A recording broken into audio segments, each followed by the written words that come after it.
and Wellbeing Conference. So this is the second time I've chaired it. I'm Johanna Bogle. I'm the Deputy Chief Financial Officer at Great Western Hospitals in Swindon, and I'm the Senior Responsible Officer for the Health and Wellbeing Forum. We've got a really good set of sessions today. We're going to be focusing on the offers of health and wellbeing within NHS Finance, and there's lots of different presentations from inside and outside the NHS. We're going to start with Martin Ingham. I can't see that he's in the room yet, so I'm just going to do a little bit of blurb about Martin before he gets here.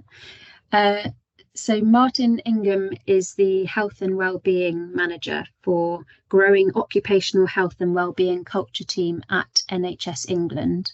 He's going to talk to us about how the NHS is committed via the People Plan to deliver a proactive culture of health and wellbeing within its staff. So that's all of us. Once Martin's done, we've got probably about 5-10 minutes for questions, and then we've got some quite rapid fire presentations going through until about 11 o'clock, when we'll have a comfort break. Then we'll do a resilience session, have our keynote speaker, we'll have a break for lunch, and after lunch we've got a guided meditation session to get you ready for the afternoon at work. So hopefully it will be a really good day. Megan, any update on Martin? So Martin's not just here just yet, but I have just dropped him an email. I have something I wanted to bring up at the end of the day, but whilst we're waiting for him, I thought I can fill this time whilst we wait. So myself and Sophie at the moment are planning the sort of wellbeing webinars for the rest of the year. So it's really exciting. We're going to try and do one every month that is suitable. So obviously not year end or the holidays, but if anyone has anything that comes to mind throughout the day, or something that you're already thinking would be useful or helpful for either yourselves or your colleagues, then please, can you just pop it in the chat? You can either do it throughout the day or at the end of the day. If you just tag my name, I can pick that up and keep a note of it, and that will help us sort of shape the plan for the rest of the year. And the other thing is slightly not wellbeing related. Well, it could be. It's in February, it's LGBTQIA+ History Month. So we've planned a whole month of posts and different events and sessions to sort of raise awareness of the community, but also to shed a light on how far things have come. And it should be a really good month. So there's 3 events taking place. So if you are interested in coming along, head over to the events page and you can check those out. That's my little plug there. And I've just seen Martin has joined now, so I'll hand back over. Thanks, Megan. Morning, Martin. Thank you for coming. Hi, sorry, I just take myself on mute. That's all right. So we've introduced your session, and we're looking forward to hearing about how the NHS is committed to helping with health and wellbeing for all of its staff through the People Plan. Wonderful, wonderful. Okay, so let me just share my screen. So bear with me just a moment.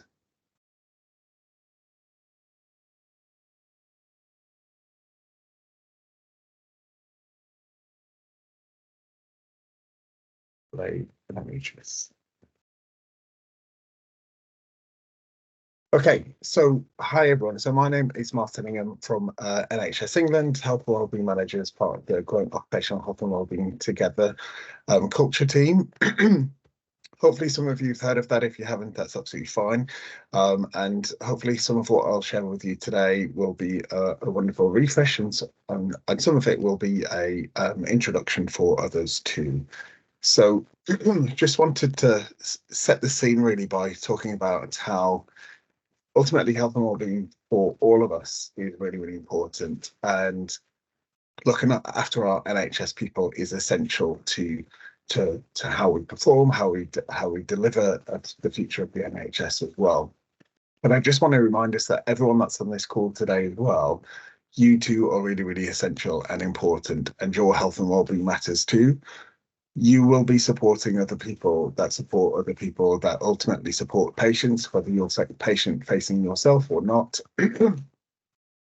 Everything that you do helps build the culture of the health and wellbeing that we have across at the NHS organisations. So whether you're how you interact with people will impact on whether they want to feel like they want to come to work, whether they feel excited about the work that they do, whether they feel supported, whether they feel trusted to be able to perform, whether they feel trusting to be able to come to you and speak to you about issues that they may have. All of those factors impact on how people feel about their health and wellbeing in the workplace, as I'm sure you're all very much aware of that. And ultimately, what are we working towards? The aim of growing occupational health and wellbeing together is ultimately to develop a proactive and preventative wellbeing culture across the NHS.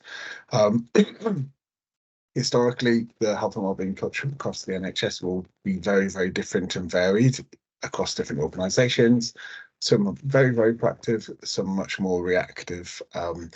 And what we're aiming to do is to make sure that we're focusing on that proactive, preventative approach that ultimately is beneficial both to individuals so that they get the help that they need faster, but also ultimately to be more productive for us as an organisation in terms of how we invest.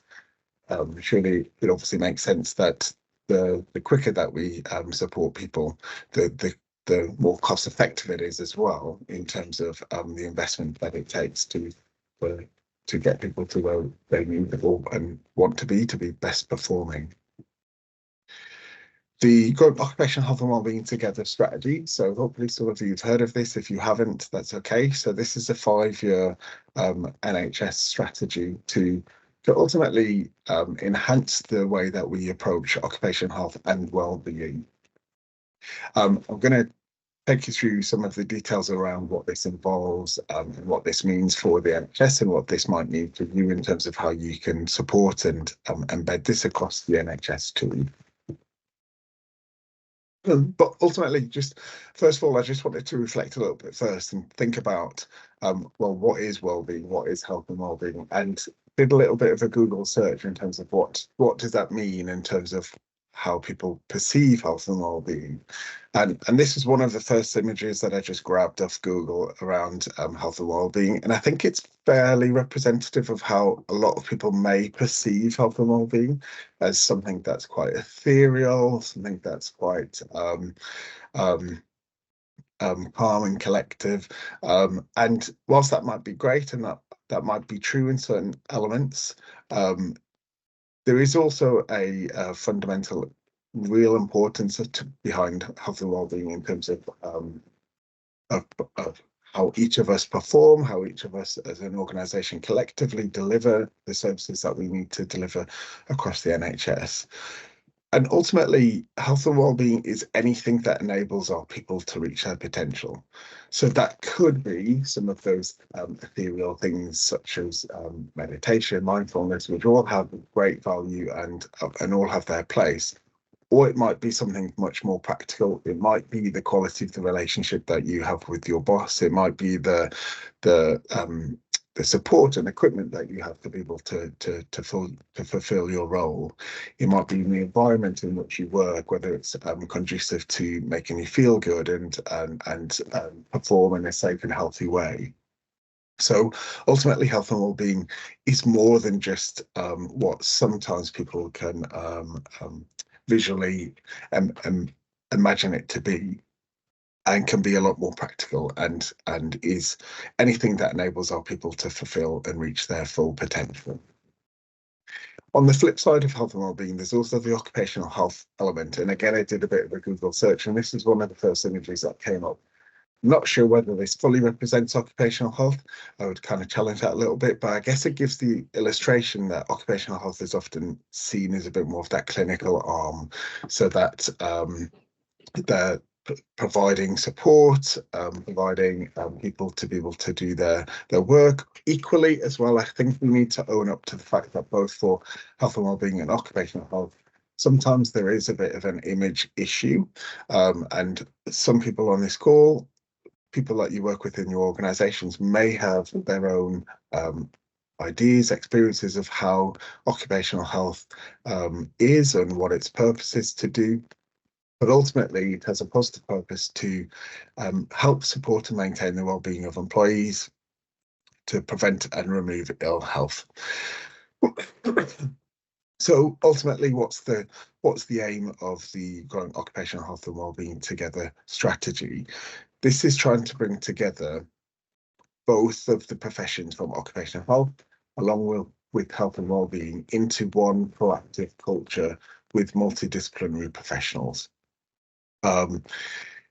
You may have personal experience as well from the different arms of health and wellbeing and occupational health. They may sit in different parts of an organisation. They may work very, very well together and be fully integrated, or they may be incredibly separate.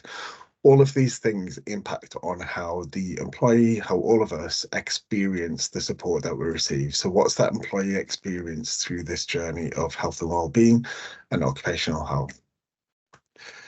So the strategy itself is a 5-year strategy, as I mentioned before. It is broken down into 4 key driver areas of where we're aiming to enhance and uplift the health and wellbeing and occupational health support across the whole of the NHS, so that it is more equitable for our people. And how we do that is, first of all, by growing a strategic identity for occupational health and wellbeing. As I mentioned just before, there is often different perceptions of what occupational health and wellbeing services are, how effective they can be. So one of that is to provide a unified identity for this community of multidisciplinary professionals. The second driver is to think about how we can do this more effectively and more cost effectively as well across a service approach. So working across services to deliver effective, equitable services for our people, and ultimately as well to make that more efficient and effective for us as an organisation, as a one collective NHS. Driver 3 is around growing our occupational health and wellbeing professionals. So this is the leaders, health and wellbeing leaders that work across the community. This is the occupational health professionals. So supporting them in their career, supporting them as a community professionals to function in a way that delivers the services that we need it to deliver in this modern age. And it's also about supporting the people that support the people, so that most of that is you on this call. So you as health and wellbeing champions, you as leaders across the NHS who have a huge impact on how our employees experience support that they receive in the workplace. The fourth driver is around how do we grow the impact. So ultimately, all of this is really the key factor here in terms of, we know that health and wellbeing can often be something that is often the first thing to be scrapped in terms of financial scrutiny. So what we really need to do is to grow the impact and evidence to make sure that organisations see the true value of what occupational health and wellbeing provisions provide to our people. Now, this has always been a complicated area for occupational health and wellbeing services. It has always been often a struggle to get solid data that provides that financial evidence to a business to sell to the organisation to continue to invest in this. And this is what the strategy is aiming to do, to be able to enhance and grow how we are able to evidence the impact that interventions and proactive work has for the benefit of our people and ultimately to the patients that we all serve. So just as a kind of a little bit of a demonstration, I wanted to share with you a brief case study around how one organisation, so Manchester University NHS Foundation Trust, has taken towards adapting the Growing Occupational Health and Wellbeing strategy to be able to deliver an improvement in service for their people that actually has real data financial impact. And some of the headline statements here, so I'll just take a moment for you to take those in. So Within a 6 months period of running the initial pilot, which I'll share with you the details in a moment, this organisation was able to spend approximately 1 million less on sickness absence, 2.16 million annual reduction in MSK sickness absence forecast, over 100% return on investment in terms of the expenditure to invest in the programme that I'll share with you in a moment, and 25% 25% reduction in faster return to work, with an average of around about 4% less employee absence days per employee, and 80 fewer average musculoskeletal absences per month during the period of the work that this organisation has undertaken. Performed really, really fantastically well, and they are still continuing with this work too. So what have they done to be able to achieve this? So, so what I would say first of all is a lot of the work that they have done as an organisation, none of it is necessarily new or fantastically kind of you know, some sort of magic magic idea from nowhere. These are things that people have tried to do before, but what I think that this organisation has done really well is taking a really committed, strong approach to the delivery of how they've achieved this. And definitely taking a data first approach as well. So making sure that everything that they do has solid data behind it, that they are capturing and using data to influence and steer the direction of the work that they've done. So ultimately what they have done across the Manchester organisations is they have 10 different sites historically that had very, very different services for health and wellbeing and occupational health provision. So that was one of the first points, was to make that service of physiotherapy an equitable access to all staff across their different 10 sites. With the use of improved technology, providing a self-referral service for staff to be able to record their MSK absences or issues, and be able to get advice and support rapidly. So massively cutting the waiting time that staff would have to wait to be able to receive that support or advice. And that in itself was the huge win here in terms of being able to support and speak to staff quicker, often within the same day of the first absence, provide that immediate advice, be able to fast track where there was highlighted issues with staff that might take longer or need further support. And ultimately to be able to capture that data really, really effectively and quickly, and to be able to act on that. The final part of the programme as well is about employing a really solid and fantastic education and support programme for leaders, for staff, so that awareness campaign, and to be able to improve leaders' understanding of what is needed in terms of supporting staff and how occupational health and wellbeing services can support them. So that better capturing of data was ultimately what has been able to inform how the organisation has taken this forward, and they certainly have lots of plans further to take this even further again across their system. In terms of how all of us on this call can kind of take the lessons from this, ultimately the key here is around how do we capture and use data. And what I want you to think about as well is how every interaction that we have with people as well is an opportunity for data. Whatever information they're sharing with us, that is a form of data. It's knowledge, it's insight into what's happening for those individuals or that individual or that team.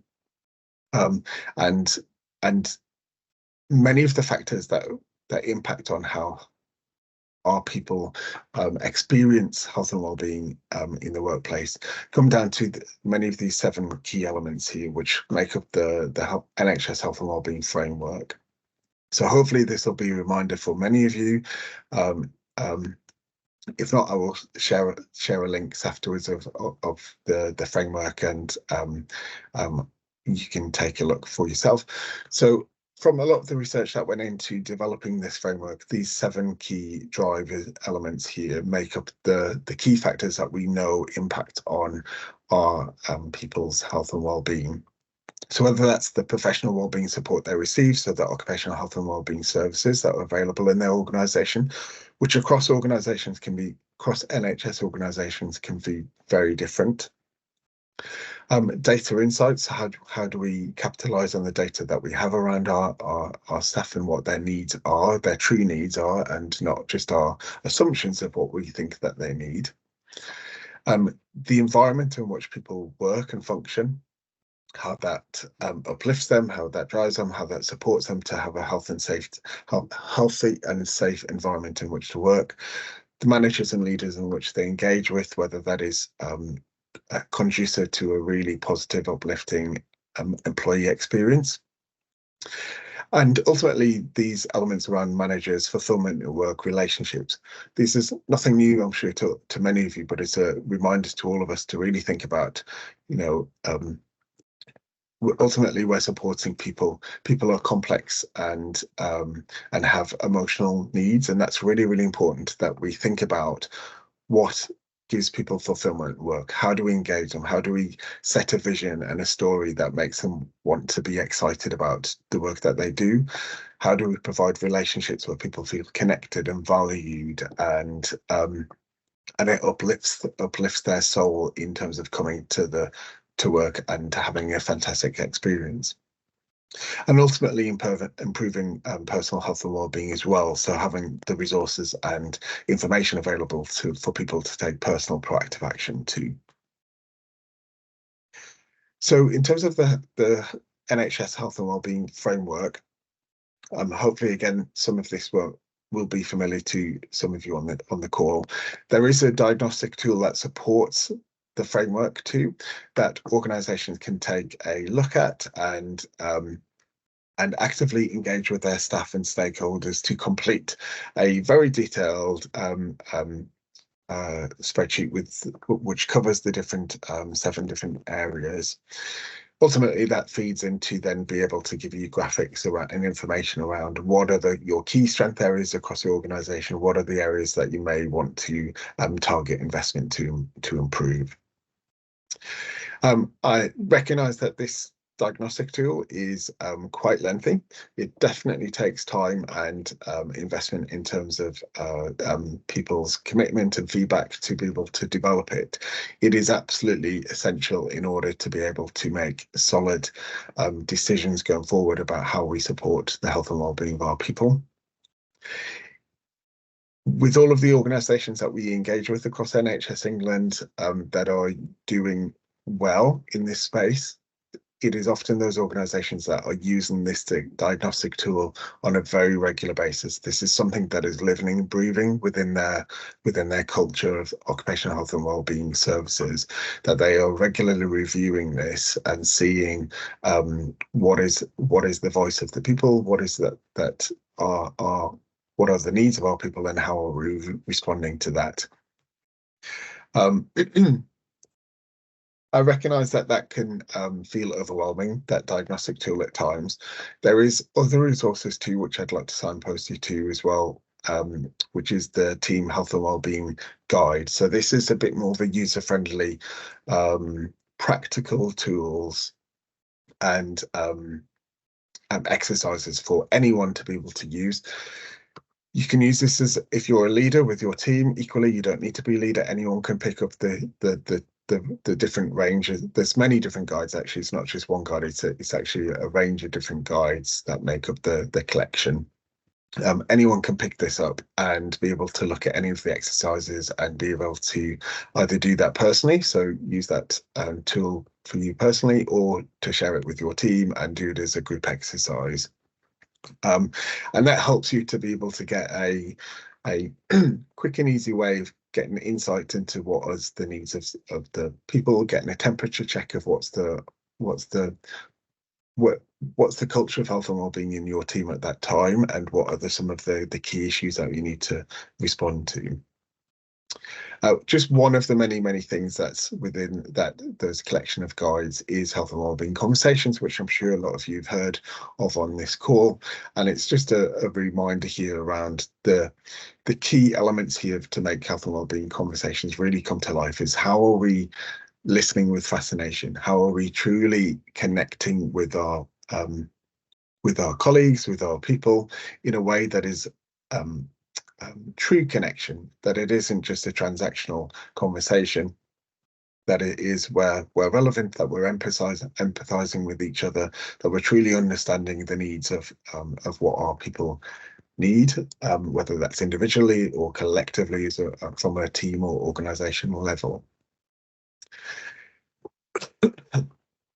And one of the other things I'd just like to signpost you to as well is across your organizations, what's really important to be able to develop a effective health and wellbeing culture is having effective health and wellbeing guardians too within your organization. So just in case those that may or may not be aware of health and wellbeing guardians, so these are often non-executive directors that sit at a board level of NHS organizations. We have just recently updated the guidance around health and wellbeing guardians, so there is now more improved guidance for guardians for provider organisations, and now also for primary care and also integrated care boards too. And ultimately, the health and wellbeing guardian is there to be able to seek assurance, independently challenge and hold to account the senior leaders of our NHS organisations. So what all senior leaders of organisations should be doing is every decision that they're making is to take a moment to think about what is the potential impact on our people for their health and well-being if we make this decision, if we take this action, what is the potential impact? And the Guardian is there to be that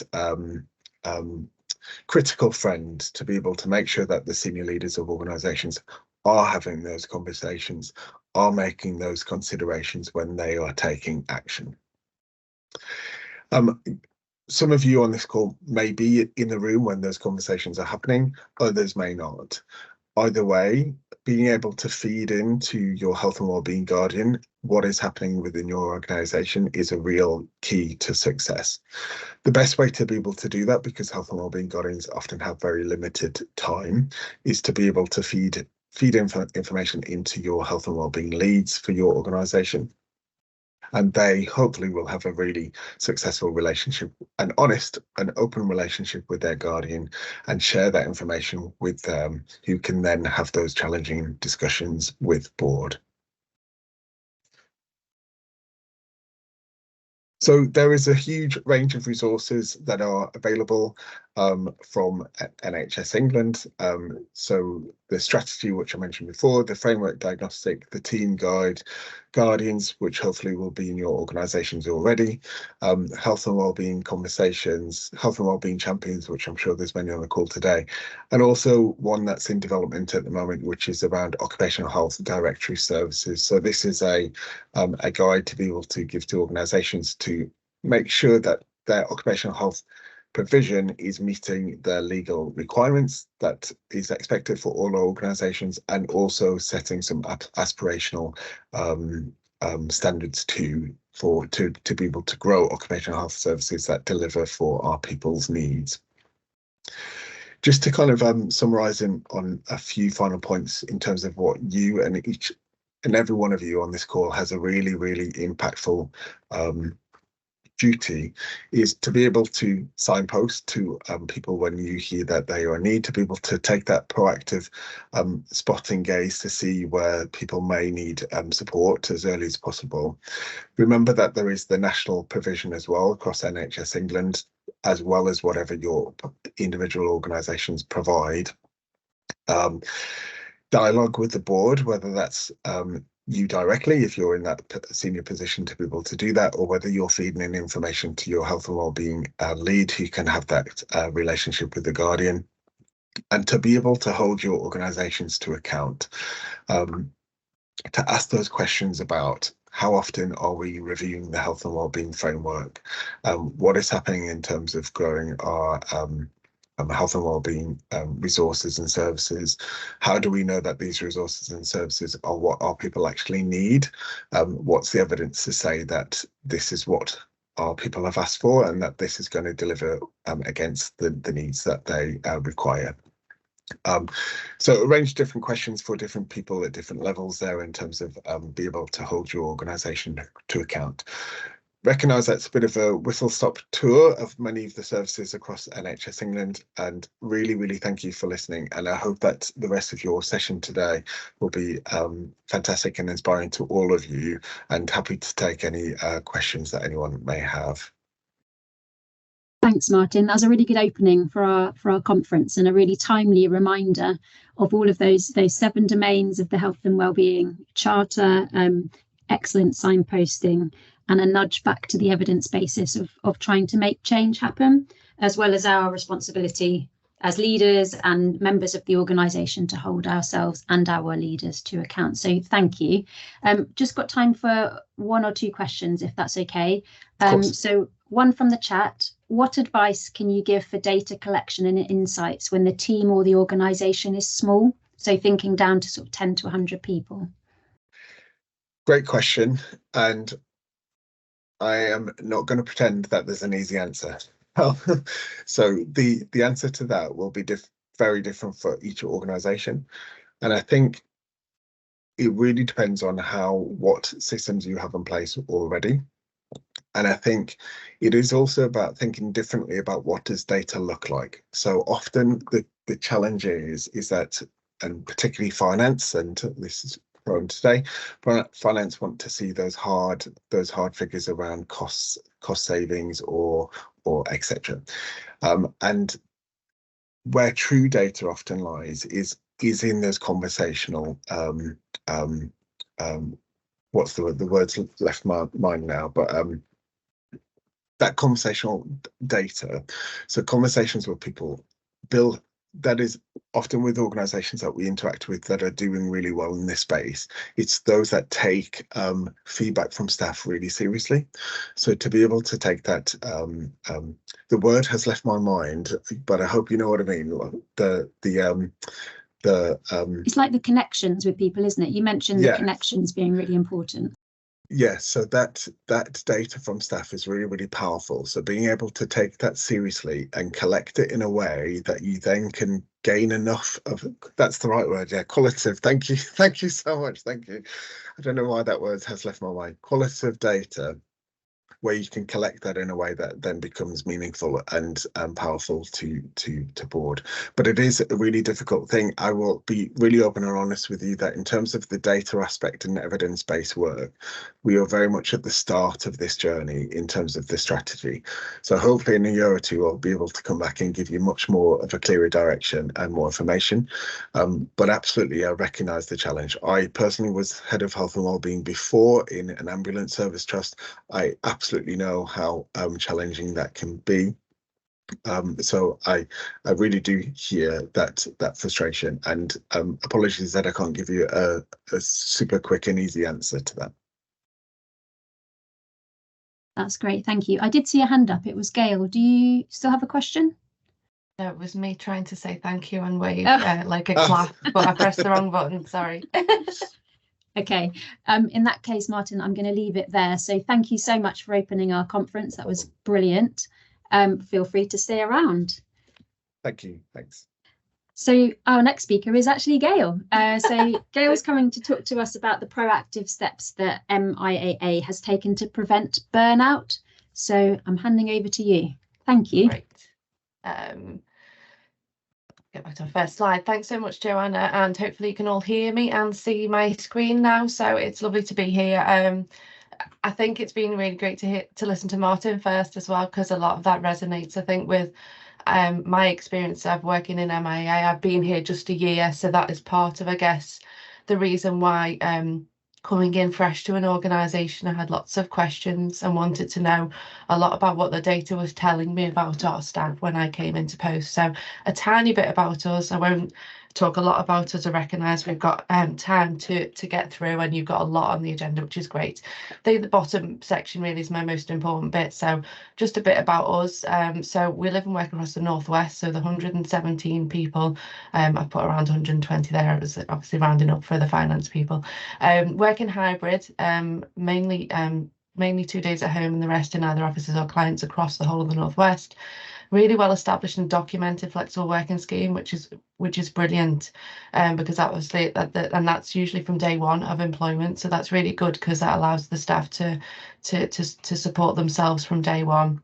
We've got some good staff development schemes in place, and we're level 3 towards excellence and gold and investing in people. What I would say then, as kind of exiting this slide, is how your organisation works, in terms of how much time you spend in an office environment, how much is at home, how your what your staff demographics are in terms of ages, EDI characteristics, types of roles.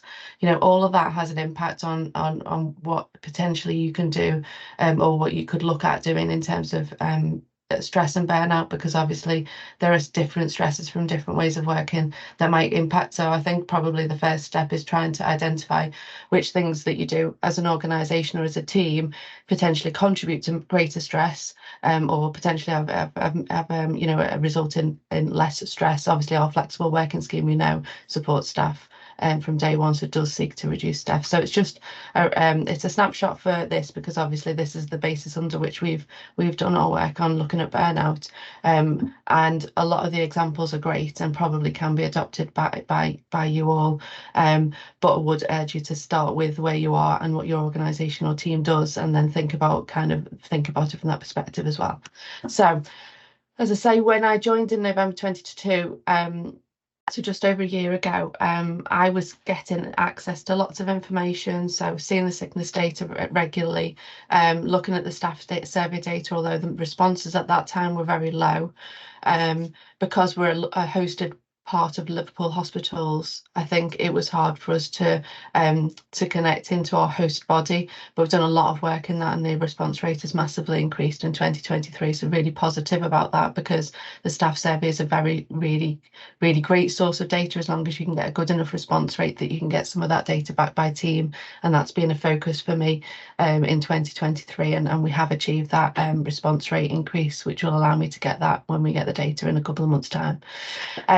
Because we didn't have a lot of good staff survey data, we took a decision to go forward to something called the Mind Wellbeing Index, which was a small amount of money, which I got approved last year to do a very focused survey on mental health and wellbeing with Mind, the charity. And they would then benchmark us against public sector peers and smaller organisations, so SMEs, given we're sort of about 120 people, as well as the public sector, and look at what we're doing well, give us some ideas about potential interventions and that type of thing. And we're using that now as part of our wellbeing plan. But we're just very much starting, similar to what Martin said, very much starting on this journey of seeing the data and then thinking about what it means, what the data means, and then listening to staff. But we continue to review that on an ongoing basis. So in case you're not familiar, I'm sure you are, but I picked out the most kind of, I guess, and obviously I know these are very small, the slides will be available through Megan to share afterwards. The most relevant, I guess, sub elements of the staff survey that really will give you a good insight into kind of particularly burnout and stress in your teams, how people feel about whether they are supported, whether they've got a really good line manager. Some of the really key indicators in here will I guess corroborate other data sets. And that's, for me, it's not about just taking one and saying that because we've got a sickness data that tells us X, that we need to do something just based on that one lens that we're looking through. It's about looking at many different lenses, including the qualitative, to build a round picture, which then gives us a much better evidence base to take steps from. So I've put this up here, and obviously, it won't be possible to do this in any more interactive, but this is kind of how I started the first conversations in MIA. And I didn't ask for people to share, because obviously some of these are very, very difficult potentially to share in an organisation and in team meetings, and certainly in an MIA wide meeting with 120 people. There are many, many of these that people probably wouldn't share. But I just asked people to sit and reflect just for a couple of minutes on how many of those bubbles around the stress they are feeling at the moment on the call. So and that was the start into it, really, was to kind of raise people's awareness of how stress is so multifactorial. It very much isn't it isn't one thing, and that's the difficulty for us with burnout, I think, is that burnout is a prolonged state, and I'll come on to a little bit about the definitions of it, but it's a state of prolonged stress. So because of that, there's likely to be stress in many of these bubbles once you get to high levels of burnout. So in terms of a little bit more definition around some of those, and as I say, you will get these with the slides, so you'll be able to have a little look at it. But there are some in here that very clearly anchor into work and stress from work, contributing to the greater risk of burnout. Obviously, where an individual is having personal or emotional issues, or relationship issues, or any substance abuse issues, the likelihood of burnout is going to increase exponentially. So for us, it's about what can we support with in work first, and then how much support can we put around somebody's resilience if they are having other issues outside of work that we can't help them with, but we can certainly support them on an emotional and from a personal perspective, in a human way, in providing a listening ear, or supporting through our health and wellbeing champions, who are mental health first aider trained as well. So there's some of the factors, and I'll go into that now. So we do have access to a lot of great resources, luckily, through the Cheshire Merseyside Resilience Hub, which is active in Liverpool. And these are, again, some of the very good resources that we did use with the team once we started to explore what burnout actually meant, and how they could identify it in themselves. And a lot of it was around that self-reflection as a starting point. So not necessarily, as say, asking people to share in a big meeting, but potentially getting into that in further detail. So within my small team, which I've got a team of 8 to 10 people who I would meet with on a monthly basis, we did actually go through this, and we did encourage people to share where they felt comfortable, because they knew each other a little bit more, and so there was a little bit more ability to get under the skin of that. I'm not going to show this because of time. It would take up the rest of the session, but just I'll share the link now. It's got some really great advice in it, and I think it's good if you're looking for a more independent way to introduce this topic within a team meeting or with other people. So it's more seen to be a bit like a source of credibility, that to just really give you extra impetus to having people take it seriously. If you're looking for how do I get people to connect into wellbeing and health and wellbeing, and particularly burnout. So it talks about the impact on burnout, and potentially from an equality and diversity perspective, it talks about the impact, why it's happening, why we're talking about burnout more often since COVID, and it talks about those competing stresses. So the test of our resilience when we've got personal, financial, potentially emotional, and work-related pressures being prolonged. So it's really good resource if you feel like using that with your with your teams. So isn't some stress inevitable? With so many decisions that we make in a day, how many of us decide which sock we're going to put on first? How many of us decide which direction we're going to go to work? And most of the time we don't now. If you've gone to the same place for an office for a long time, you've probably just gone the same way, or a few ways. You might have one or two choices to make, but you may not think about which sock you put on first because you just put it on. But your brain is making that decision for you, and the ability of our brain to make so many decisions, and a lot of that comes then into what we can do with teams in terms of support, enabling them and supporting them to contribute to how their day-to-day work goes. So we know that where staff feel out of control within work, that things are being done to them, or they fear that there's a lot of change coming to the team, so the system is changing around them, and let's face it, there's an awful lot of that at the moment for us all. that makes us more anxious about the fact that we're going to have to start making decisions, because it won't be the same thing. We're going to have to change something, and if we change something, we're going to have to start making decisions. It's going to mentally tire us. So we used some of these slides as well. So I've just put these 12 stages on. As I've talked about before, burnout is very much prolonged stress. It's not necessarily, you know, that crisis, almost more mental crisis. It's a longer burn.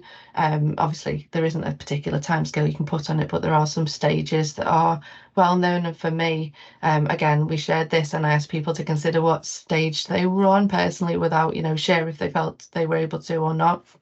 But for me, that box there is really where I think in work I focus on really trying to encourage staff to know each other really well. So in the teams, to get to know each other, so that, for example, in stage 3, a colleague might not be eating lunch. You know, a colleague might not be taking breaks. A colleague might not be finishing on time, might be coming in really early and not finishing on time. And I'm not suggesting at all that people just panic and go, oh my God, are you in burnout? Are you in stage 3 burnout? Because that's not what it's about. It's just about getting to know people and identifying when behaviours change, and just looking after people and just asking how you are. So we'll come on to a little bit more in that a little bit, but certainly you can see all the way through. And I would say probably when you're getting into, you know, stage 10, 11 and 12, then you are looking at more medical kind of support, and obviously accessing occupational health potentially at stages 1 to 6 could really support an individual. But I've put in the later slides a couple of other things that you could offer that individual, where they could, for me, again, it goes back to the control, giving people control in their own choices about what they would like to have happen for them.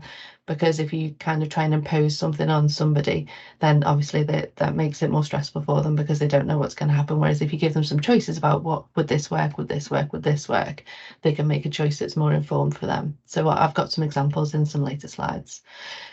So all these slides are everything that I did in MIA, so that's why I'm kind of sharing them. So we talked about, so these are 2 of the things that we actually did, and personal wellbeing plans. So really interesting to see that being mentioned, and great to see that being mentioned by Martin, because it is something that we did. This is Liverpool Hospitals. So it is one that we use, although I know that many other organisations do it, and obviously NHS England have that as well.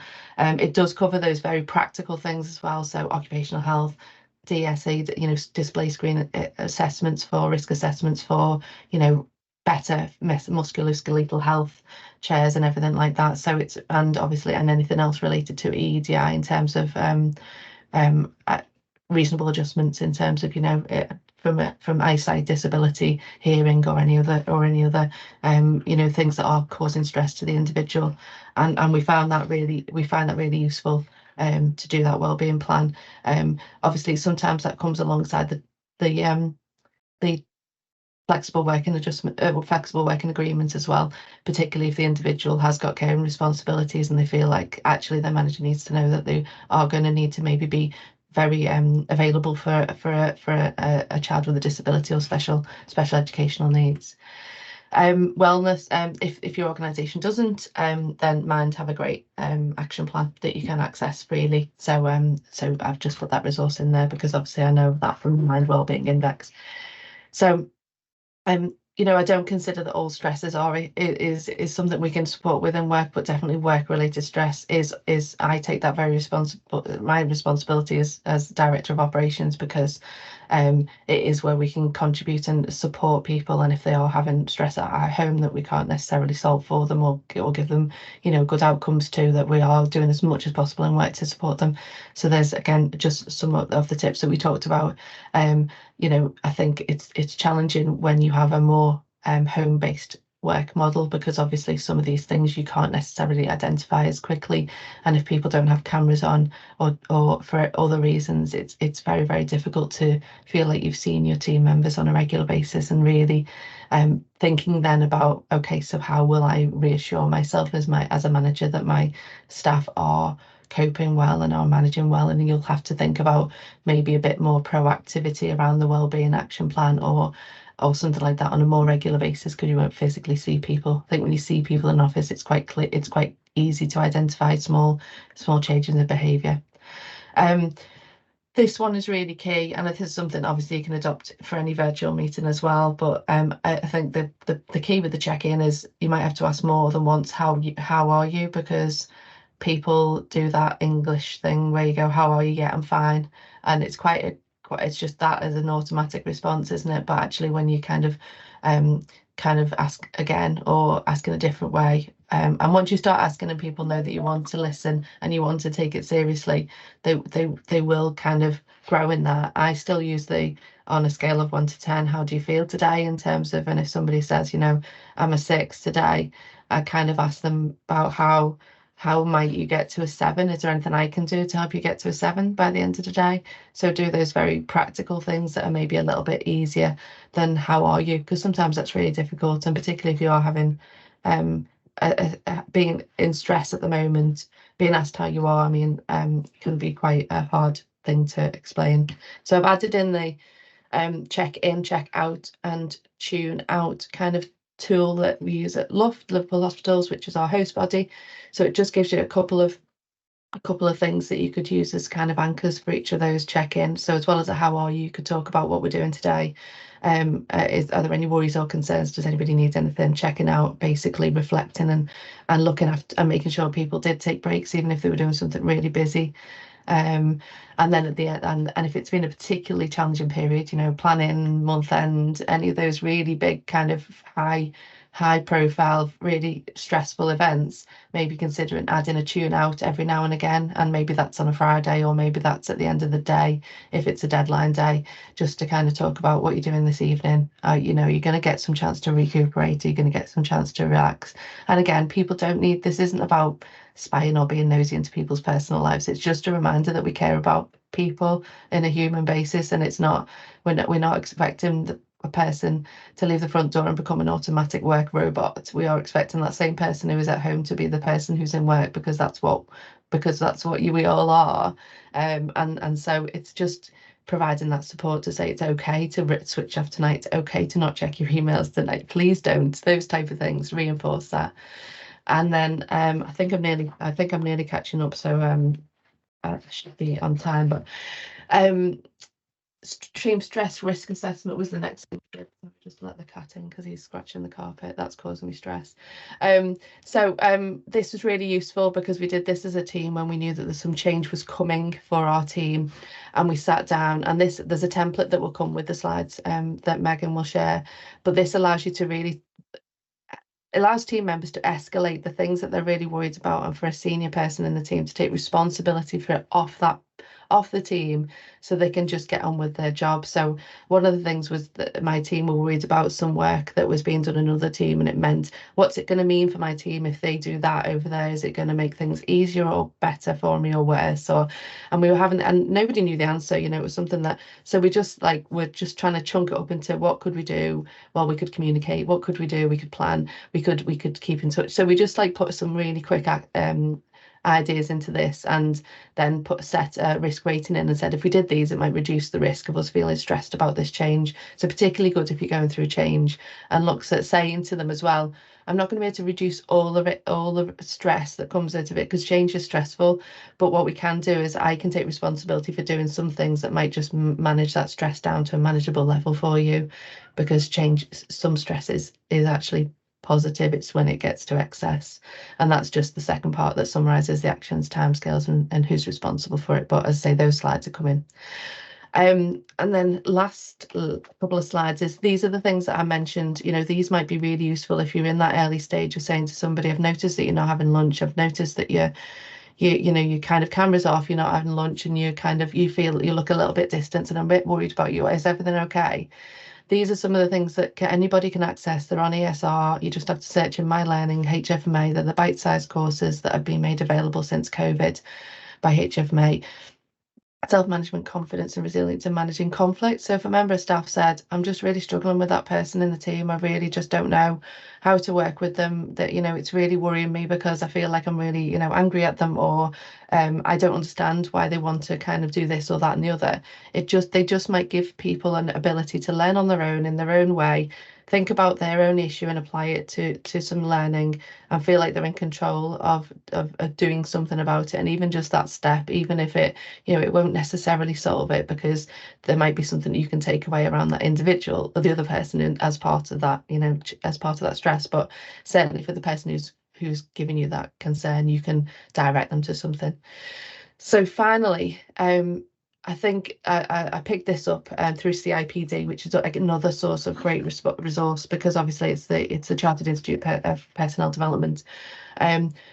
Part of it is about me knowing how I work and how the way I work can potentially either increase workplace stress or reduce workplace stress. So some of it's about leaders needing to kind of really consider, sort of, as Martin said, if a change happens, how it might impact on the workplace, and how I communicate how that change is coming is just as important. So if we know, you know, an office is shutting, or if I know there's some vacancies coming up in the team, how do we communicate that so we manage people's stress levels around that, because some of them are outside of their control, but we all need them to kind of feel supported, get to know them better, 100%. Leading by example and promoting healthy work habits, which is obviously really challenging when you are particularly a leader or a senior leader, in terms of, you know, switching off and talking about, not talking about, oh, you know, my emails are really crazy and I'm working really big. Just really being mindful of kind of how much I'm not suggesting we don't tell people how busy it is, because it's important to talk about everything, but being really mindful of the impact of our words and actions on how it's seen and perceived by the rest of our organisation. Reviewing workloads, responsibility and priorities, absolutely key. So appraisals, absolutely key. Those personal wellbeing plans, really key. And if there is something about workloads and training, obviously picking that up. Conflict and people issues and dealing with them like quickly, obviously, again, a significant issue. Presenteeism, supporting mental health and having conversations. For me, it's about I started where we were and I used what information I had, and I've started to do it, but I'm only just at the beginning step really of feeling like you know, we're addressing it. But I do know that the way that we talk about mental health stress and burnout now in MIA means that people know that there are many people that they could talk to, and if that just gives one person in our team somebody to talk to at a point before they reach that burnout stage and that last bottom trip, I'll consider that a job well done. But I don't think you can ever stop. It's a continual staircase. So I'll stop now, because I think we need to move on to the next session, don't we? But thank you for inviting me. And I'm happy to take any questions outside of this as well, if anybody wants to get in touch. Thank you, Gail. That was really, really good. And far from you being just at the start of your journey, I think what you've done is show everybody, right, this is how you can expedite your own journey with all of these resources. And these are the things that we've already found. So thank you so much for sharing that with us.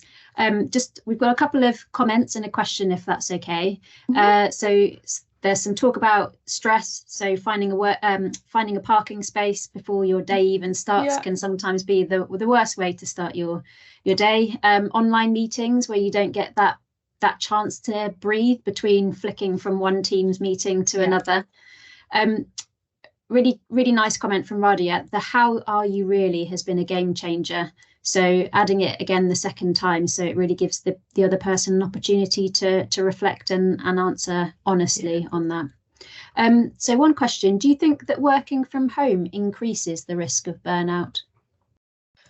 I think it certainly increases the risk of it being identified at a later stage of those 12 stages, because I think, as I said, you can, you know, there's many reasons why you can say cameras off, you know, my network's really bad, so I'm keeping my camera off for today. And that might leave you, you know, might give you a week, mightn't it, of hiding from visibility from people. And I think often it is that, you know, noticing somebody physical presentation, I think we mask a lot, don't we, as individuals? You know, we all do it. We all mask stresses in our lives, and I think once it gets to those later stages, the physical presentation of stress and the way it manifests in somebody's body in terms of posture and the way the eye contact, they won't be given eye contact, and they're, it will be noticeable at the later stages, but you won't necessarily catch that as soon. So that is a big concern for me. And I wonder whether that's also part of the reason why we're talking about it so much more, because we do have that.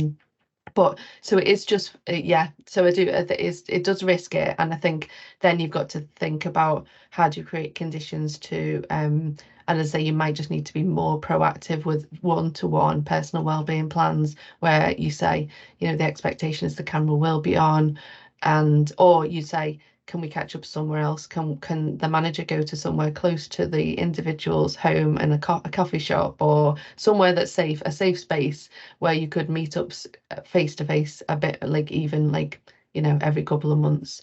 I think, yeah, it definitely risks it. The lack of human contact, and we're social beings. So I know it's so much more convenient, and you don't have to worry about where you're going to sit and what desk you're at. You don't have to worry about the car parking or the commute, and they're all stresses. But I think there's something that we do risk missing, because certainly for the personal stresses, the life stresses, and those type of things, which is that we can't resolve in work. But as a manager, once it starts impacting on your work, it does become our responsibility, doesn't it? And nobody would want to be performance managing somebody who was going through stress at home, because that would just make a very difficult problem so much worse. And so that's where I think we might miss some of those and not get to them as quickly as we would like to be able to put in supporting measures, because people can still access occupational health if they're having personal related stress. Because it's really important that people are well in work. Thank you. That's so insightful. Okay, thank you, Gail. No worries. Thanks, everyone. We're going to move on to our next case study. So Alan Dawson, who's the Strategic Finance Manager at Norfolk Community, is going to share his experience of being a health and wellbeing champion. Over to you, Alan. Thanks, Joanna.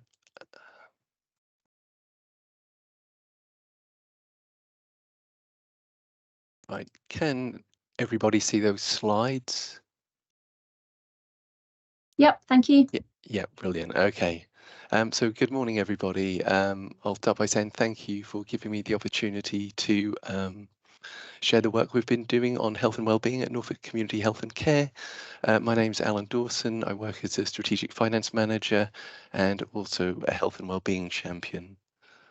So I'll just quickly set out what I expect to cover. I'll go through the aims of the presentation, what we have done at NCH&C, what the results of that have been, and what I've learned from it, and hopefully there will be a few minutes at the end for any questions you may have. So the aims of the presentation, I'm hoping to share ideas and experience to help others looking to improve the health and well-being of their colleagues, to show that there are wider benefits of focusing on the health and well-being of staff, and to demonstrate what a fun and fulfilling role the health and wellbeing champion is. I signed up as a One NHS Finance Health and Wellbeing Champion in May 2022. I did that shortly after joining a health and wellbeing work stream with my colleagues from all the finance teams in the Norfolk and Waveney Integrated Care System. So what I cover on the following slides is things that I've done in the last 18 months or so. So in terms of what we have done at NCH&C, we have done lots of activities, which you'll see listed there. Some of these are activities that NCH&C finance team members have taken part in. Some are activities that members of NCH&C as a whole have taken part in, and some of these are activities we did with colleagues from all the finance teams within the Norfolk and Waveney ICS. We look to ensure that these activities take place regularly, and we also try to offer a range of activities to appeal to as many of our colleagues as possible. So as well as the activities, I provide a verbal health and wellbeing update at each of our monthly finance team meetings. Typically that highlights upcoming events, useful resources, and it offers the opportunity for colleagues to ask any questions they may have about health and wellbeing issues. We also regularly signpost colleagues to health and wellbeing resources, as well as the verbal update I mentioned in the point above. We regularly send out emails and use MS Team channel posts to highlight health and wellbeing events and resources. We really encourage flexible working to help staff with their work-life balance. Within our finance team, we have examples of job sharing, part-time roles, and 9-day fortnights. And another thing that we found works really well with the team, we have regular group chats. So these are fortnightly chats on MS Teams, with each group consisting of up to 5 people chosen at random. They encourage colleagues to get to know more about each other and basically learn more about the team as a whole. So what have the results of this work been? So the participants have really enjoyed the activities and they typically sign up for more. Found that actually once you get people to take part in one activity, it can really then inspire them to organise their own events. So some people within our team have gone on to organise activities such as canoeing and five-a-side football. And also it's encouraged some individuals to increase their levels of activity. They've said that taking part in an activity has sort of increased their motivation or reminded them of something they really used to enjoy and have slipped out of the habit of. So effectively, I'm seeing people becoming their own health and wellbeing champions, which is really rewarding. As a finance team, we've seen improved national staff survey results. We are now one of the highest scoring departments within the trust based on the most recently available staff survey results. We've also now found that the finance team is used as an example of best practice within our trust for the health and wellbeing of staff. We've had finance team members been asked to write articles for trust and ICS newsletters. We've recorded trust podcasts on health and wellbeing, and we've had non-finance colleagues join our team meetings so they can get an understanding of the things that we're doing and see if any of those things they feel would work for their team.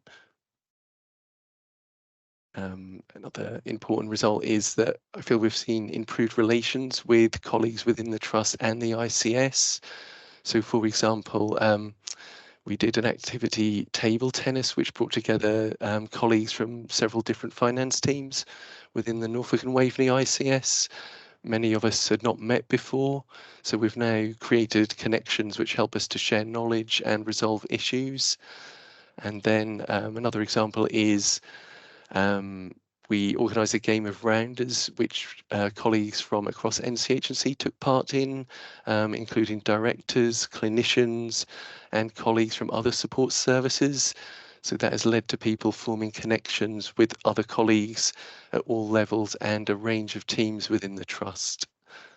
And then lastly, we got really positive feedback when we got our Level 2 Future Focus Finance accreditation back in April 2023. The assessors highlighted staff engagement as a key strength, with the health and wellbeing champion role being a significant factor in this. They also highlighted staff wellbeing as a key area of good practice, with the variation in our flexible working practices described as impressive and well adopted. So I have learned a lot from this experience, which I cover on this and the next slide. So firstly, I'd say to all of you who are health and wellbeing champions, shape the role to fit you and your team. Tailor it to the amount of time you have available, because we'll all have a differing amount of time that we can dedicate to this. I'd also encourage you to work on your strengths. I come from a sporting background, so a fair amount of my focus is on physical activities. Having said that, though, I am mindful that we have a large and varied team, so I look to shape the activities and resources to the needs of our team as a whole. So I hope by the end of this, I've given you a few ideas, but you guys know your teams much better than me, so do what you think will work for them. Getting senior management buy-in is really important. It makes promoting activities and resources much easier. And also, if you can get senior management taking part in activities, it sets a really good example to the rest of the team. It makes them more likely to sign up, especially if they're events that are taking place during the working day. Sharing the workload is an important thing. I've got quite a few suggestions on things you can do to help you to do that. So if you can work with other health and wellbeing champions, that is really helpful. I regularly meet with health and wellbeing champions from all the trusts in the Norfolk and Waveney ICS. So working as a group allows us to achieve much more than we would be able to on our own. It also means that our health and wellbeing offering is much more diverse because it brings together a group of people with a different range of skills and perspectives. So as a whole, we're basically more rounded. I already mentioned that I've had colleagues organise activities. So if you have any colleagues who have a interest in a particular area, I'm sure they wouldn't take much persuading to organise something for your other team members. Using pre-organised activities and readily available resources saves you work. So quite a few of the activities that I mentioned on the earlier slide were basically events that were already organised. So the venue, equipment, everything was provided. I literally just needed to get together a certain number of people.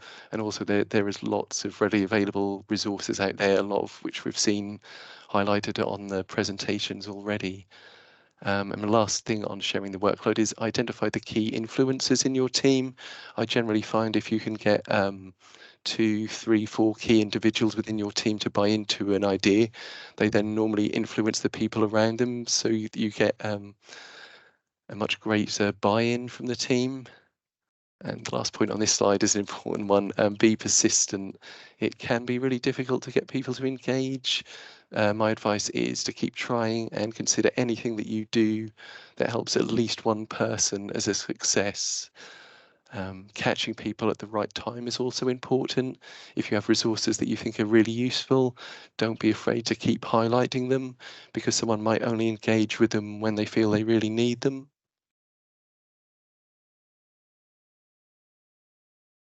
So offering variety helps you to attract a wider range of people, and also makes your offering more inclusive. So there are a range of ways you can offer this variety. So you can organise events as being in person or virtual. You can have physical activities, mental activities, and blended activities. So what I mean by that, something that our founders work quite well with our team is organising, say, like a physical activity event immediately followed by a meal, and that way you get some people come along to the physical activity, some who just want to come along to the meal, and some who do both. So overall you get more people involved. And with the last point, available time is a significant barrier that people face when trying to fit in wellbeing activities. So if you can offer different times and days, you kind of appeal to a wider range of people, because people in your teams will have a variety of commitments. Some might be parents, some may have caring responsibilities, some may be studying. So if you offer activities during the working day, after the working day, and vary the days of the week you organise them on, hopefully doing that allows you to offer something to everybody. Finance is another barrier that people potentially face when it comes to their well-being. So I'd encourage you to explore the funding options available to you. I'm fortunate that at NCH&C we have both a charitable funds team and a well-being team, both of whom have funded well-being activities for our staff. Take opportunities. I appreciate this might not be for everybody, but I encourage you to say yes to any opportunities that come your way to promote health and well-being. As I found, saying yes to one opportunity typically quite quickly leads to another one. And for example, it's led to me standing here doing this presentation to you today. Offering various feedback channels gets more engagement, if you offer more ways to communicate to suit people's different preferences. So as well as offering the chance for people to give feedback verbally or by email, another thing that we found really useful at NCH&C is using applications like Slido as a way to get more feedback. Some members of the team feel more comfortable doing that because they feel confident they can give feedback anonymously. And then the last thing is speak to people face to face. So you can achieve a lot using Teams and email, but I feel that speaking to people face to face is still the most effective way to get people to buy into an idea. So I'll share these slides after the event. And so what I've done, I've just highlighted just a few resources I personally find useful and that I've kind of referred to on the earlier slides. And yeah, I'll just finish saying thank you very much for listening to me. I hope you found this useful. And if there are any questions, I will do my best to answer them. Thank you. Thank you, Alan. Well done. I am always completely inspired and in awe of how much is going on in Norfolk and Waveney, as I've told you and other health and wellbeing champions from that area many times. So thank you again for inspiring me. The one thing I wanted to pick up from your presentation was that bit about being persistent. So certainly when we have our health and wellbeing champion network meetings, what we see is that often to start with, we have to be really persistent to get that engagement. And then, as you said, you get those influencers on board and suddenly it becomes a snowballing effect. So it's worth it once you get over that hurdle, isn't it? Yeah, very true. There are lots of comments in the chat. So I'm just going to pick up, there were some questions as well.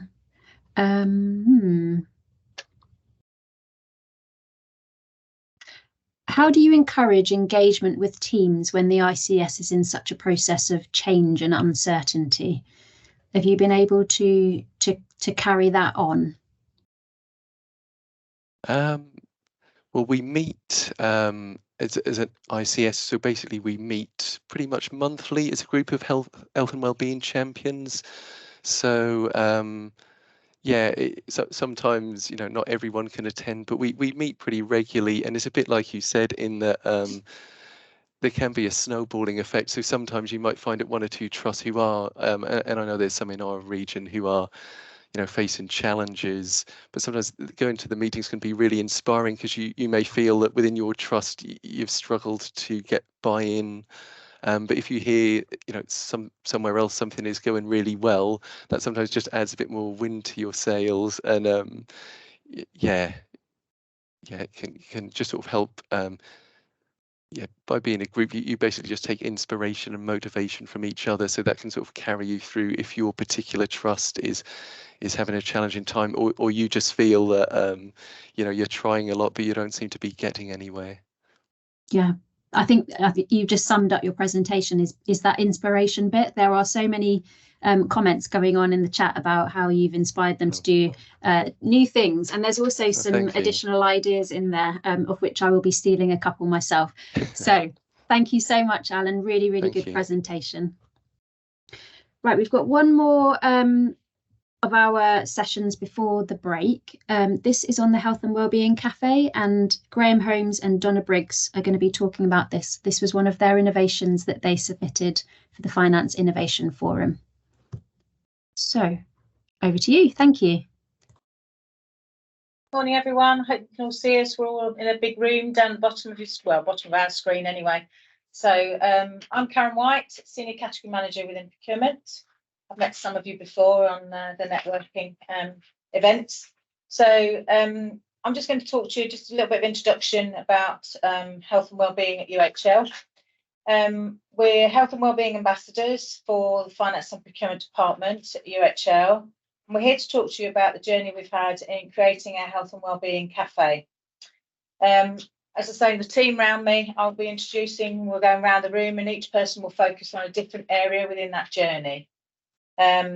So I'm here to talk really about why we did it. So why did we do this? Some of it is a personal experience of mine, and some of it was just wanting to get involved in a change in the culture within UHL. So if I go back to October 2021, we had a new chief executive join the organisation. And whilst we did have a health and wellbeing ambassador group prior to him joining, he came in and really picked up on that message about the importance of health and wellbeing, was very supportive about that agenda. So I liked what I heard. I wanted to be part of that journey. I felt that the organisation were on the right track, but not quite matching the communication with the actions. So I embraced in that journey of being a trust-wide health and wellbeing ambassador. So that really just involved a little bit about disseminating information within the team. That was just procurement and supplies at that point in time. Just encouraging that support and bringing health and wellbeing into discussions at team meetings and one-to-ones. Unfortunately, we went through the COVID scenario. That COVID journey for us was quite difficult, and I would have thought it was for most backroom support staff. We were out there helping, but the focus was really only on clinical teams. So some of our backroom support staff got forgotten, and they were working long hours. At UHL, we pride ourselves on the fact that not one clinical member of staff went without PPE during that journey. But there was really a keen focus on just the clinical support staff rather than the overall holistic approach on how, and that team environment. So there was a wellbeing session held after COVID and reflection. And I did try and take the opportunity to feed that back to people so that we could get more engaged in that holistic process. The NHS is not just about doctors and nurses, it's about all of the functions that go with that.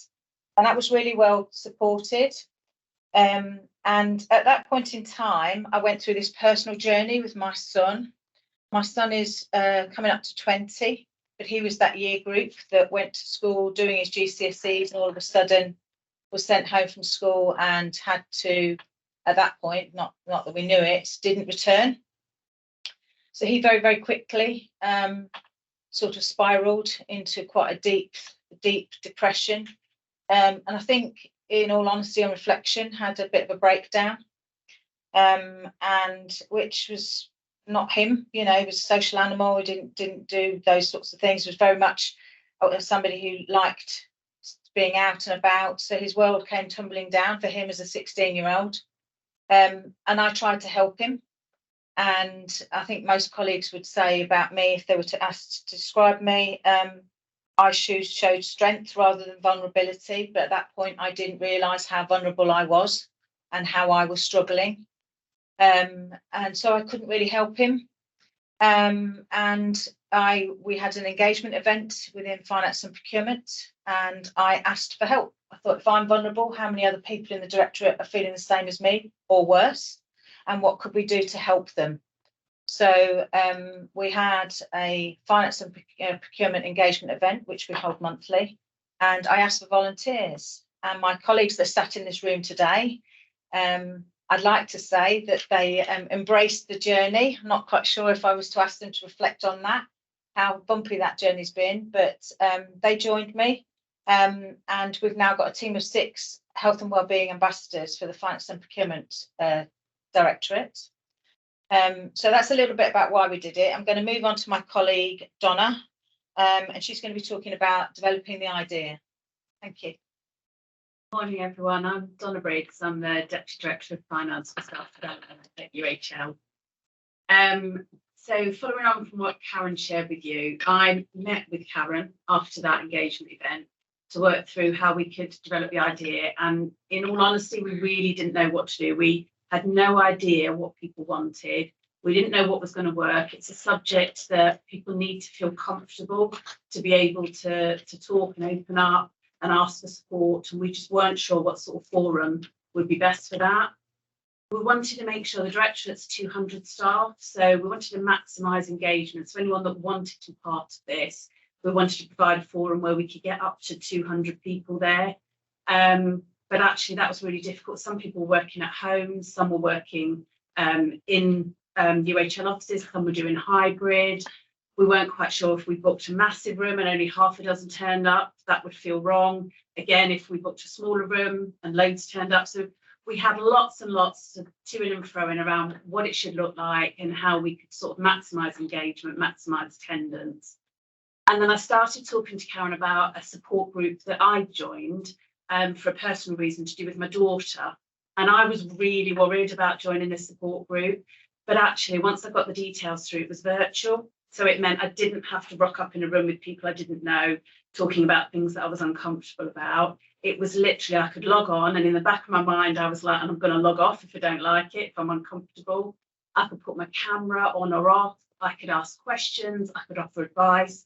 I could just sit there in absolute silence. And I really like that. So we explored that sort of option of why don't we try a virtual cafe along the similar lines as the cafe that I joined, to see if that would work. And I'll pass you over to Vicky, who will tell you about how that turned into the format it did. Thanks, Donna. So hi everybody, I'm Vicky Turner. I'm actually Head of Contracts and Commissioning, but also Health and Wellbeing Ambassador. So I'm going to talk to you a little bit about the format of the cafes. So we decided on the back of that discussion to set them up on a monthly basis on a Wednesday, which actually links into the what Trust-wide Wellbeing Wednesdays, where kind of an email goes out trust-wide on a Wednesday with lots of wellbeing thoughts and things to do. They're an hour long, and as Donna said, we kept them virtual for some of the experiences that Donna had. And we kind of found that actually that means that people can have their cameras on, they can have their cameras off. We encourage people to participate just in the chat or speak. And we'll come on to a little bit more about that later on in terms of the format. But the time's protected, and it's protected from our Chief Finance Officer. We discuss it at our SMT as well, so our senior management team in the directorate. But it's very much encouraged for people to attend and supported in terms of you can take this time out of your diary on a monthly basis to attend. And as Health and Wellbeing Ambassadors, what we do is we have a pre-meet 1 week before where we discuss what the theme will be for the next cafe. And sometimes we badge those themes to the trust-wide theme of the month, which you can see on the slide. So there's a theme set out for the whole year. And sometimes we decide to use themes that the director has said they want to talk about, or things that people have said are important to them.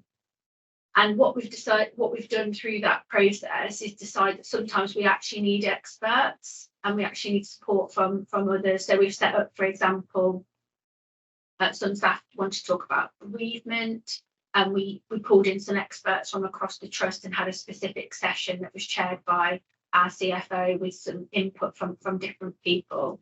So where needed, we've pulled in experts. We've either badged it to the trust theme or done our own themes based on what the staff are pushing for or would like to discuss. And we've had a rolling chair from the Health and Wellbeing group.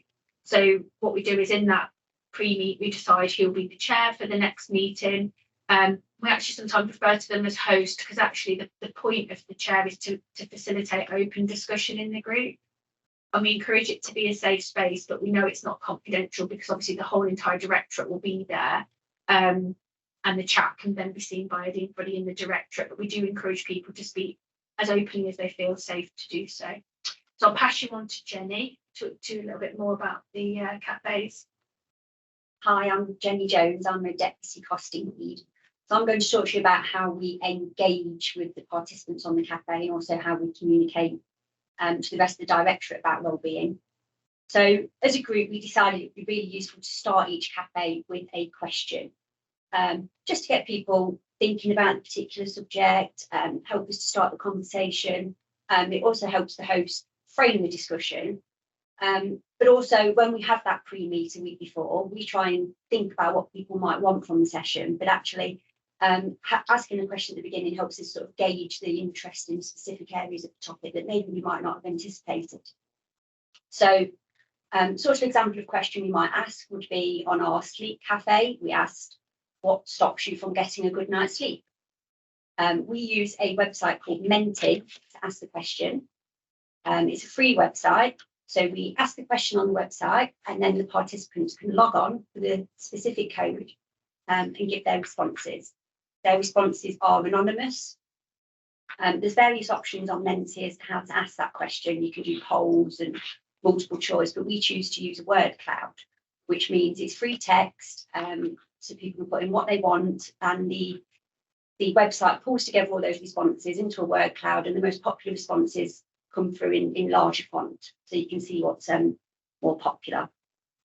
Very often after we've asked the Menti question, the host will ask if anybody wants to elaborate on anything they've said. There's no pressure for anybody to elaborate, but more often than not, someone will put their hand up to talk about what they've said. Obviously, if nobody does put their hand up, it gives the host the opportunity to start the conversation themselves and point it in the direction of those keywords that were popping up on the screen, and maybe share some of our pre-prepared content. So the question very much gets the cafe going and gets it rolling. What we realised was once the cafe was rolling along, that there was lots and lots of information sharing, which is brilliant.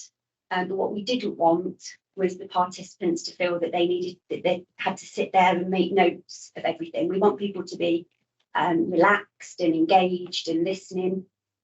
So we decided that after each cafe, we would send out a newsletter. The main focus of the newsletter is the cafe and communicating to people what was discussed, not just for the benefit of those people who did attend and not wanting them to make notes, but also for people who were unable to attend. So the basic format of the newsletter is a summary of what was discussed, and that is a summary. There's no details, there's no names. We do a screenshot of the Menti responses so people can see what people were saying in response to that question. We share all those bits of information and the hints and the tips and any links that were shared in the chat or any slides that we put on the screen. We use the newsletter as well to promote our next cafe, so that we can tell people what the next theme is and when that's going to be. And we also obviously put our contact details at the bottom, so it's important that everybody always knows how they can contact the Health and Wellbeing ambassadors and who we are. Anything that comes up in between the cafes, Vicky mentioned that we have a Wellbeing Wednesday email every week from the Trust. So if anything pops up on there that we think is particularly important to the Directorate, we'll pull that into our newsletter as well and add it to that newsletter. So it's a newsletter that encompasses the cafe and any other wellbeing events or schemes that we think might be interesting for the Directorate. I actually personally write the newsletter, but it doesn't come from me. We send it out from our dedicated finance and procurement, health and wellbeing email address. So we have this dedicated email address so that people can obviously contact the ambassadors individually, but they can reach out to us as a group, either for help or for feedback. So I'll hand over to Eleanor now, who was talking about our inclusivity. Hi, so my name is Eleanor and I work as a financial management accountant for emergency specialist medicine. And I'm going to talk to you a bit about inclusion and how we incorporate that into the cafe. So I joined UHL in 2022 as a Band 4, and I've worked within organisations prior to UHL where there's been a lot of emphasis on structural hierarchy. One thing I quickly learned when joining UHL is that irrespective of the title and bands, UHL work and socialise collaboratively, particularly obviously from a finance perspective across the Directorate. It was important to me that I took the opportunity to engage with the wider Directorate and encourage others to get involved if they feel comfortable to do so. It's partly why I joined the cafe and the rest of the team. So despite the differences between our job titles, each of us sit around this table, as you've learned, we have different job titles, belong to different bands. Regardless of that, what we bring to this team, the responsibility we have and the impact we have on the Directorate is equally as important. So the Mental Health and Wellbeing team welcomes and encourages volunteers across the Directorate. The cafes are also available for all to attend, where we encourage open and honest discussions. Whilst we have their support, the cafe is not owned or run by the senior management team. It belongs to our colleagues throughout the Directorate, and it is our aim to deliver based on the feedback from those that attend the cafes. So I'll just pass on to Graham, who will conclude our presentation. Yeah. So I'm Graham Holmes, the head of finance for the transformation programme. And just to bring all the points that we've gone through together. So our cafes have been running for well over a year now. I think one of the things we were worried about when we started was that we would start doing them and either attendance would be low or they'd fizzle out, but they haven't. They've become a standard part of our monthly cycle as a team. And within that as well, our attendance rates have remained quite high, at around 50 or so people, which is about a quarter of our directorate, which is quite a high level of attendance. And of course, everyone in the directorate gets the newsletter as well. So even if they can't attend physically, virtually, they can still see what's happened in them. We've used the cafes to spur us on as a group to undertake further work. So within our directorate, we've got 10 mental health first aiders, but I think the ONF requirement is to have one, but we've gone well above that. The cafes as well have also kind of spawned other things that have happened as well from the health and wellbeing point of view. So they've spurred on events outside of work. So football tournaments, or we've got one person who attended is very, very keen on park run, and some of us did the 75 year anniversary of the NHS one. We've also shared our work with the rest of the trust. So we've linked in with the trust-wide health and wellbeing team, and they've come to our events as well.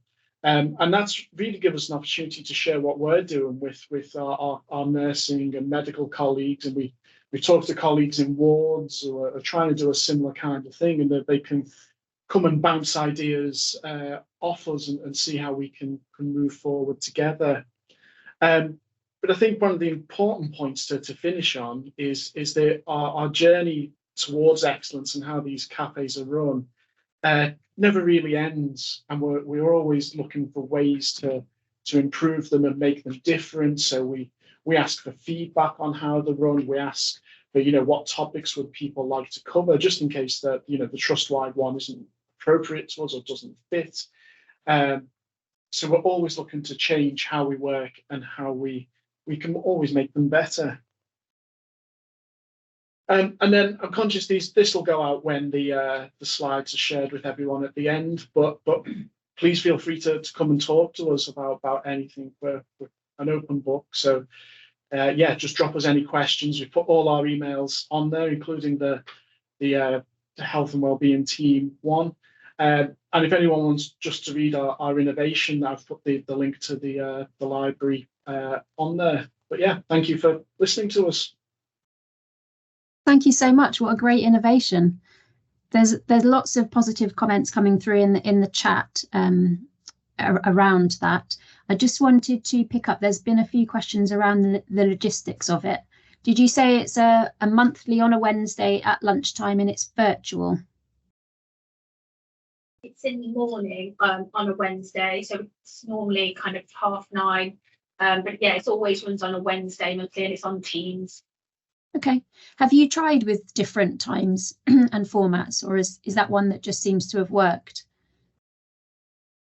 We haven't tried with different formats, but the feedback has been that people prefer it to be on Teams, because if it's a theme that they find difficult, say for example bereavement, they can pick where they are, they can be in a room at home, they can have their camera off, they can actually just log off if it's too much. So that's the feedback we've had. We haven't changed the time, but it is after the school run, and people seem to have fed back that it works for them. Brilliant. We thought it was important that it didn't clash with lunch, that we still protected people's lunchtime, so that it really demonstrated that we were saying in your working day, we want to put this time aside. And we also stopped the cafes 10 minutes before the hour, because where they have been quite emotional, or people have talked about stuff and they just need a bit of a break, a breather, cup of tea before they start the next meeting. Yeah, that's a really good point as well, isn't it? Because we've already heard today about that back-to-back team impact on your day. Fabulous. Thank you so much for your presentation. That's really, really inspiring. And I think you've got a few more organisations about to launch this by the look of it. Thank you. Cool. Bye. So that's the end of our conference for this morning.